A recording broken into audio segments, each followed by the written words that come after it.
Welcome back to my garden evolution. We are over at the house and I wanted to show you how fantastic the finished curb, and they've put back in the dirt in the health strip. So I'm sure they've reseeded this area with grass, which I didn't want, but eventually I'll probably tear that out and put in some sort of ground cover or something so I don't have to come down here to mow it, because dragging my lawnmower up and down these steps is not fun. But anyway, I'm so pleased with how this turned out.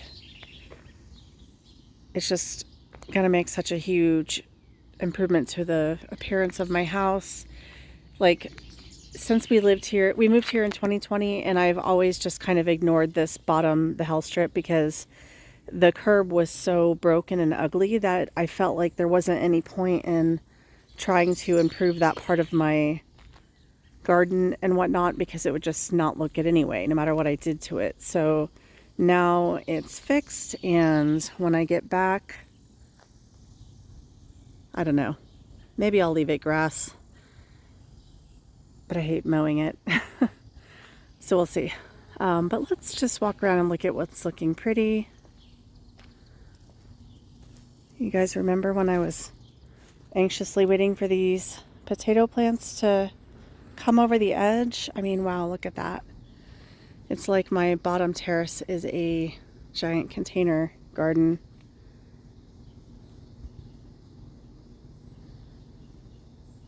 Some things definitely needing a trim and could use some weeding.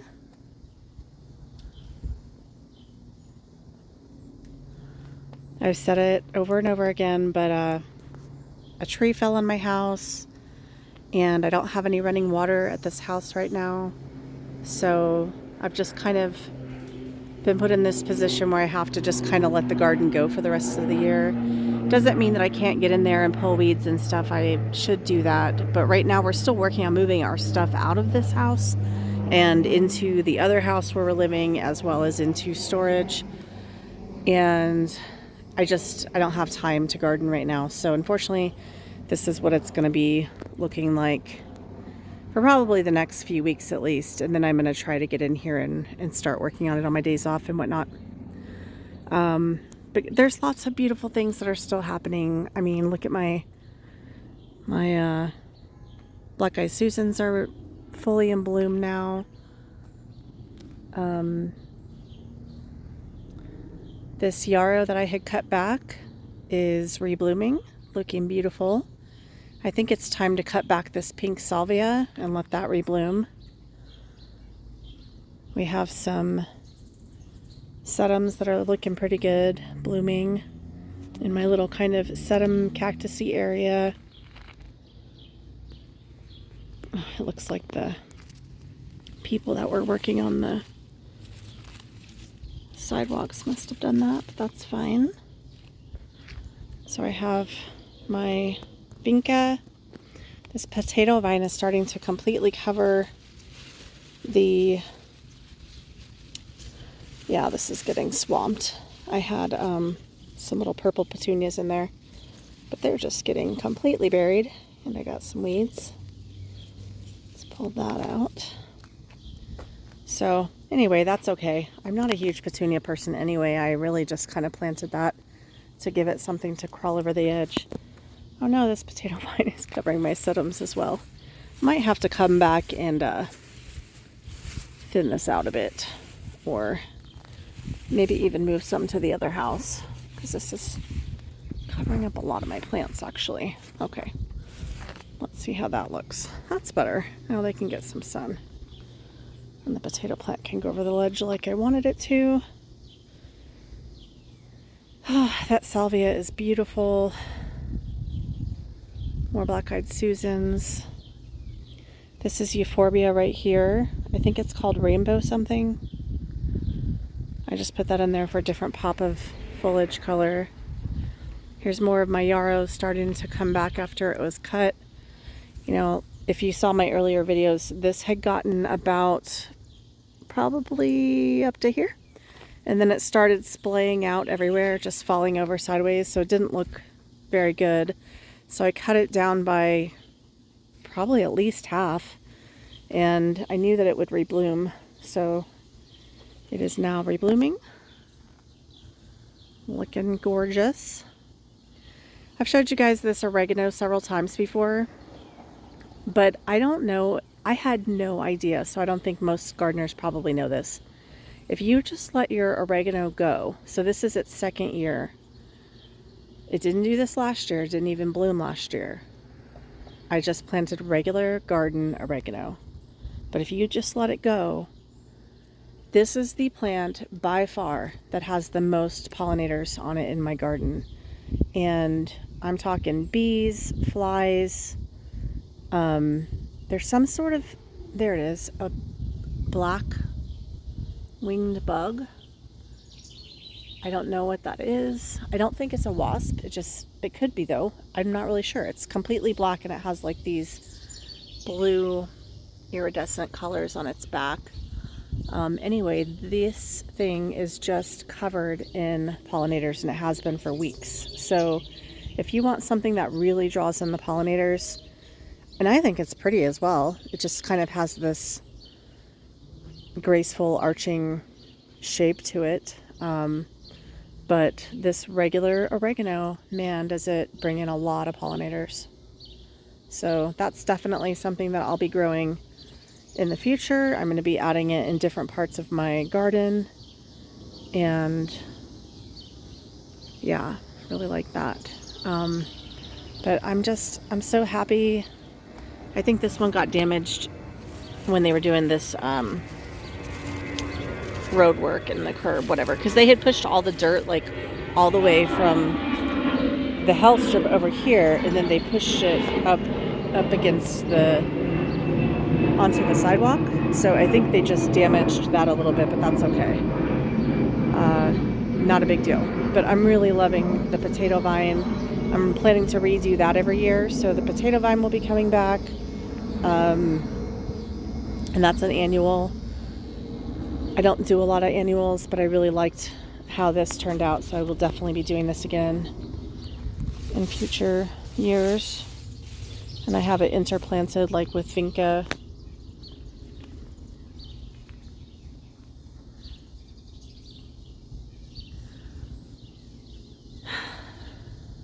Looks so good. I just love it. And the sidewalk looks great now. I mean, I don't have any weeds in my sidewalk anymore, thanks to them having covered it with dirt and then scraping it all the way again. So all the grass that typically grows up between my little sidewalk areas is gone. Looking fantastic. Look at this yarrow. How gorgeous.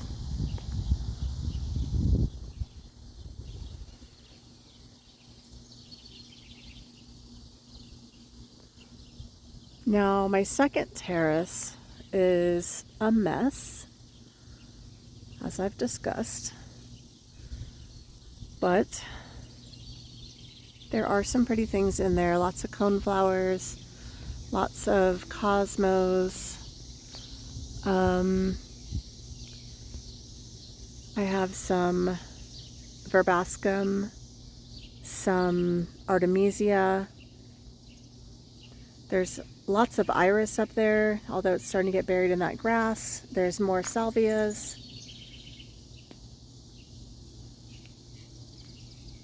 My daisies are dying. They need to be cut back there. And it looks like the gladiolas are done. Got more coneflower on this side and some salvias down there at the base. Starting to get overwhelmed by the grass. Oh, I've got some veronicastrum there. Do you see that white? Let me try to zoom in. That's veronicastrum, I believe. And then I've got my Russian sage coming in. Right there.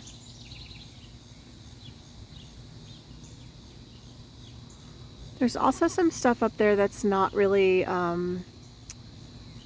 not really going to be very noticeable probably until next year. So I have a Baptisia that is right about there, peeking above the grass. I have some chicory Do you see that? That's really just a wild plant, but I think it's really pretty, so I stuck one in there. I also have a Joe Pye weed in there somewhere that is not making itself seen yet, but if I get up close I can find it. And then up along that steep hill that goes up to that tree, I planted a, what are those, cotton, no, I can't remember the name of it. It has like a round ball-shaped flower. Sorry, I'll try to put a label in if I think of it. But anyway, it's a native and it gets to be a pretty large shrub, so I might actually end up moving it. But I currently have it planted on that hillside.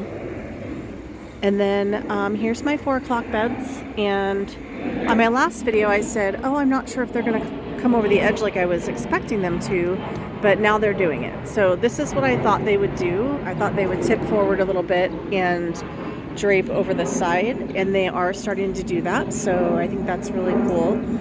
The only thing about 4 o'clocks is that, you know, during the day they are pretty much closed like this, so you really don't get to appreciate their flowers fully until it's like late afternoon. That's why they call them 4 o'clocks. But they do have tons of gorgeous colorful flowers, and they kind of like intermix with each other, so I have a lot of pink and white in this bed, but I also have pink and white striped flowers. So it's like they cross-pollinate with each other, and then you start getting these striped colors. On this side, I've got some yellow and white, and I have some more pink over here. These ones are more of like a reddish pink. And then I saw one last time. There's just a few of them that are like a yellow striped with orange, or like a corally orange with pink. I don't know how to describe it, but there's some really cool color combinations.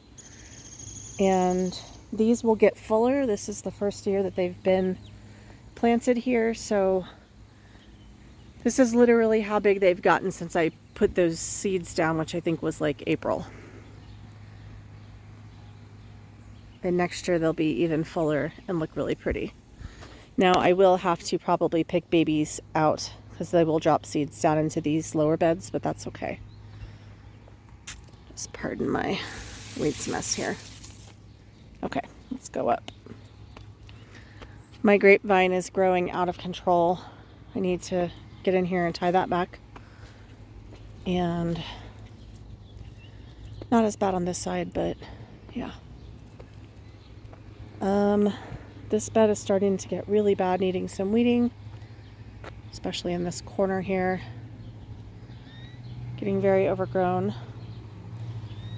Just a reminder, I have a blueberry shrub in there and another blueberry shrub in here.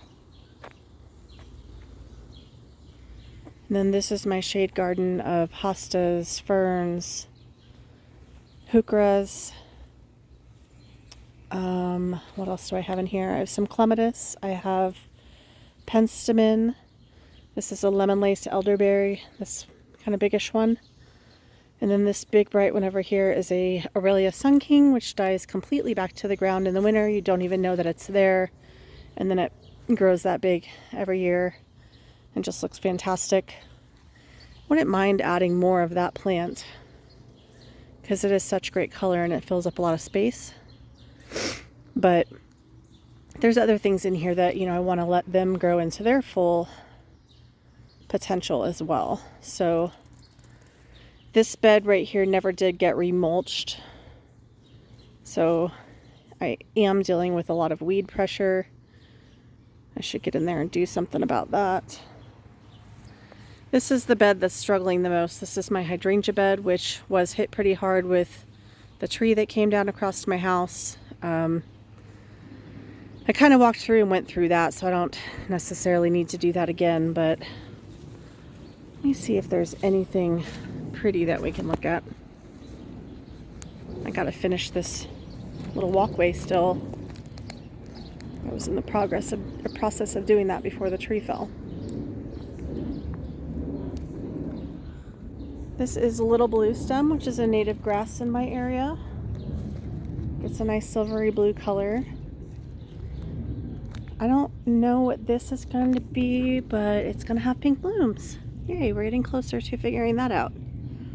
I remember that this is a native plant that I planted last year, and it's about to get these pink blooms. So, what do we think this is?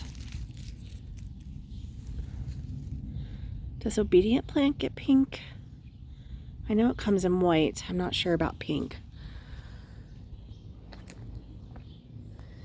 I still have some carrot flowers that weren't completely destroyed, although a bunch of them were taken down by the tree. This plant right here was a 9-bark, I think it's called amber something, 9-bark. I don't think it's making it. I planted it and then I didn't have any running water to keep up with, getting it established, and it just is looking really terrible. I should cut it back. Maybe if I cut it back really hard, it might have a chance. So maybe I'll do that today before I leave. Not a lot in bloom over here. I'm surprised that these columnar Rose of Sharons haven't bloomed yet.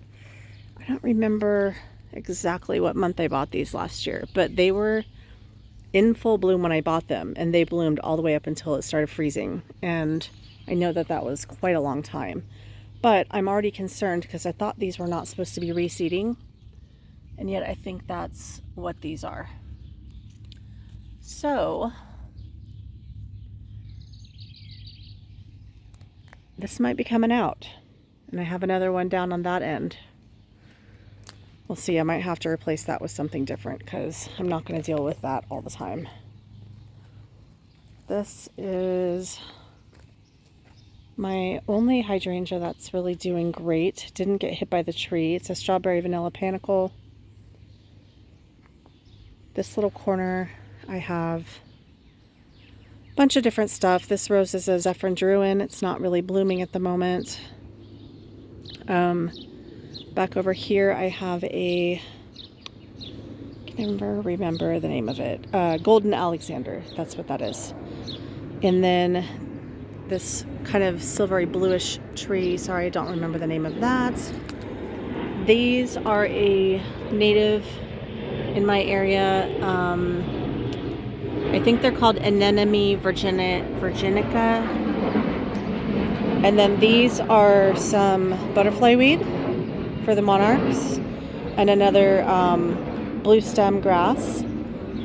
This is a Weigela, and this was sold to me as an old gold juniper, but I think it actually might be a false cypress. So I'm not sure about that, but either way I'm fine with it.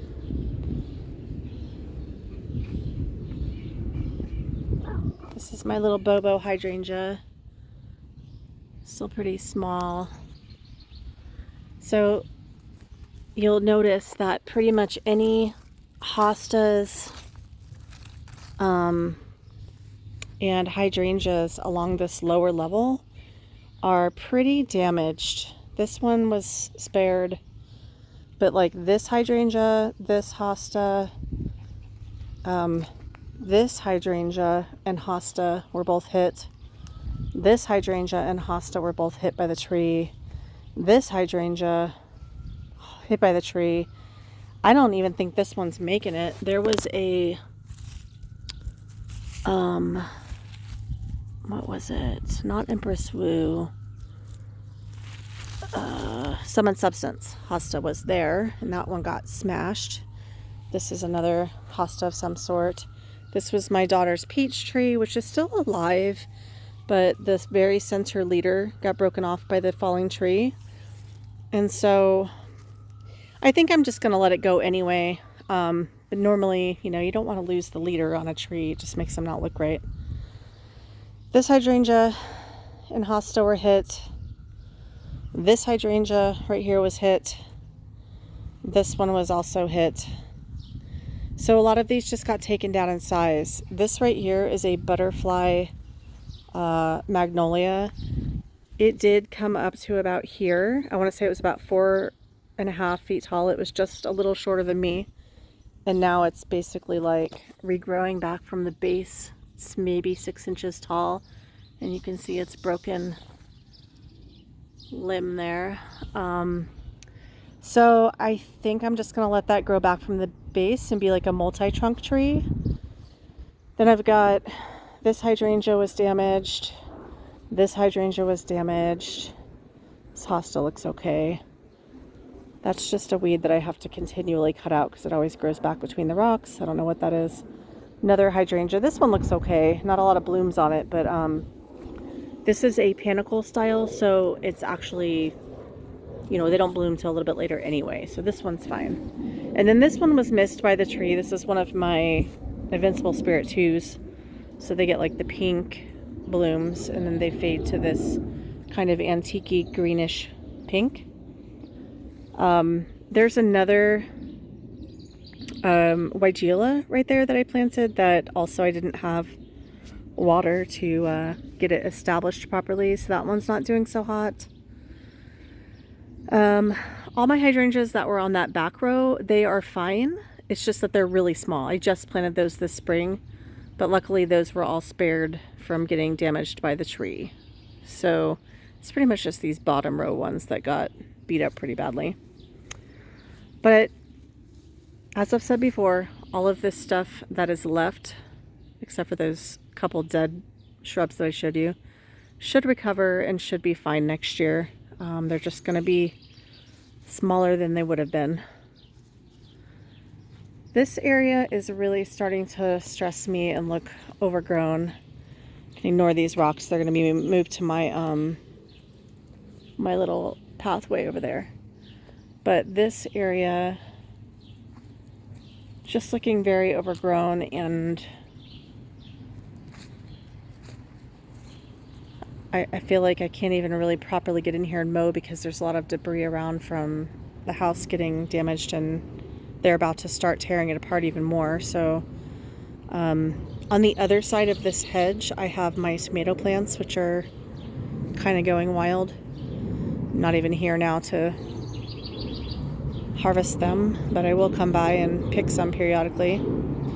My rose shrubs and my lavender that are planted in between each one, starting to get totally weeded out in this whole area. So this is going to be a space that I need to work on when I do visit the house.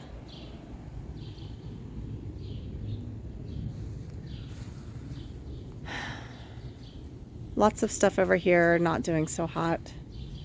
Like these things that were planted, or not planted, I'm probably just going to be throwing all this stuff away, honestly.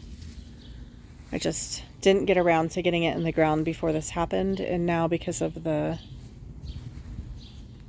tree, I can't plant it over here. It'll just die from the heat and the lack of rain and lack of, you know, me being able to water it. I could take it to the other house and see if I can plant it over there, and it might survive. We'll see. But this whole area, just destruction zone.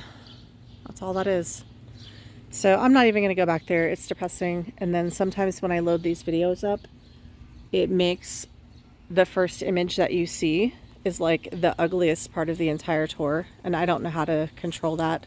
I know there's better editing tools and stuff that you can use, but I'm still new at learning how to do that. So if I don't mostly focus on the pretty things, then when my videos upload, I might get stuck with a really ugly opening shot.